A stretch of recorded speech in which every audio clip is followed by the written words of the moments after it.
이제 핵심적인 내용은 뭐 여러 가지 있다라고 하고 뭐 묶음이다라고 막 이렇게 표현합니다. 자, 블록체인은 여러분들이 다양하게 해석을 하실 수가 있습니다. 다양하게 해석하는데 누구의 말이 맞다 안 맞다 그런 개념은 없습니다. 아마 여러분들 많이 들어보셨겠지만 블록체인의 핵심은 뭐냐면 개인 간의 거래거든요. 개인 간의 거래라고 한다는 얘기는 이렇게 보시면 되겠습니다. 여러분들이 이제 중고 물품들 거래해 보신 적 있죠? 중간에 누군가를 끼고 하는 게 아니라 이제 1대1로 직접적으로 거래를 하는 거잖아요. 그게 블록체인이에요.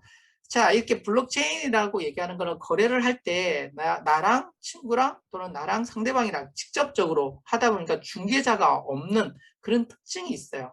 자, 중개자가 없다라는 얘기는 그만큼 뭔가 거래함에 있어서 불편함이 없게 만든다라고 보시면 돼요.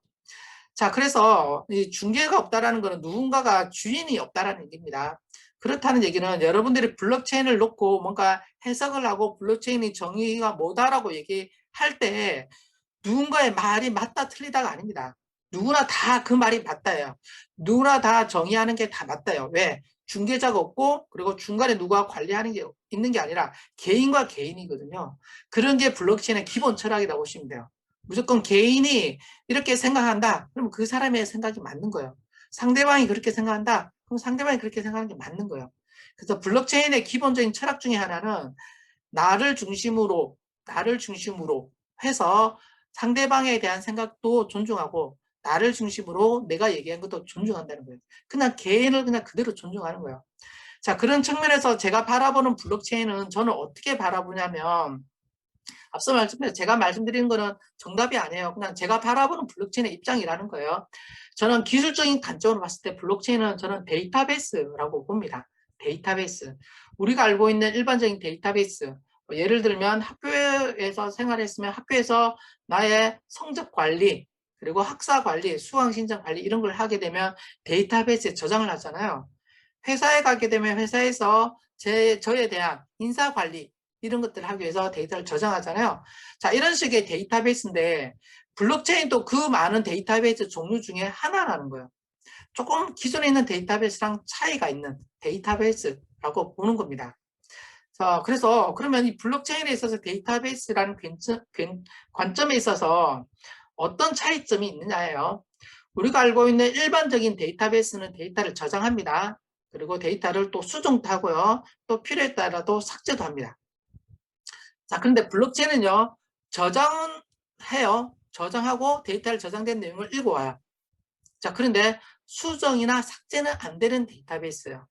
기존에 있는 데이터베이스는 수정, 삭제가 가능한 데이터베이스지만 블록체인 데이터베이스는 수정, 삭제가 안 되는 데이터베이스예요. 그럼 보세요.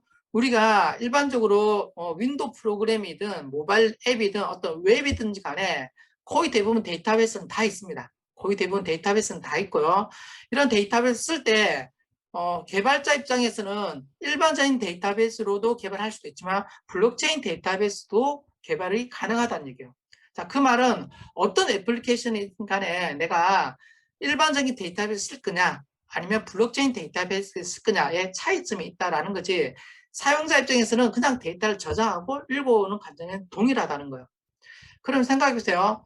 일반적인 데이터베이스를 가지고 어플리케이션을 만들 것이냐 블록체인 데이터베이스를 가지고 어플리케이션을 만들 것이냐라고 했을 때 둘 중에 무엇을 결정할 거냐의 관점에 있어서 어떤 결정을 내려야 되냐라는 기준이 뭘까요? 그러나 그 기준은 그거예요. 앞서 말씀드린 대로 데이터를 읽고 써고만 하는 기능을 쓸 거냐 아니면 수정 삭제하는 기능을 쓸 거냐예요. 자, 예를 들어 볼게요. 가장 단편적인 예로 어떤 투표 시스템이 있어요. 자, 이 투표 시스템은 일반적인 데이터베이스로도 만들 수도 있고요. 블록체인 데이터베이스로도 만들 수 있어요. 자, 그런데 일반적인 데이터베이스로 블록체인을 일반적인 데이터베이스로 투표 시스템을 만들었다 그러면 투표를 다 합니다. 여러분들이 투표 끝났어요. 끝나고 난 이후로 투표에 대한 결과를 발표를 할 때 데이터베이스, 일반 데이터베이스니까 그 데이터를 어떻게 할 수 있어요? 수정이나 삭제를 할 수 있어요. 투표를 10명을 했는데 5명만 했다고 이렇게 수정이나 삭제를 할 수 있어요. 자, 그에 반해 투표 시스템을 블록체인에 연결했다고 생각하세요. 투표를 했어요. 투표된 결과를 누군가가 수정이나 삭제를 할 수 있을까요? 그게 아예 안 된다는 거예요, 블록체인은. 그냥 블록체인은 저장만 하고 읽어오는 것만 되지 수정이나 삭제가 안 된다고 보시면 돼요.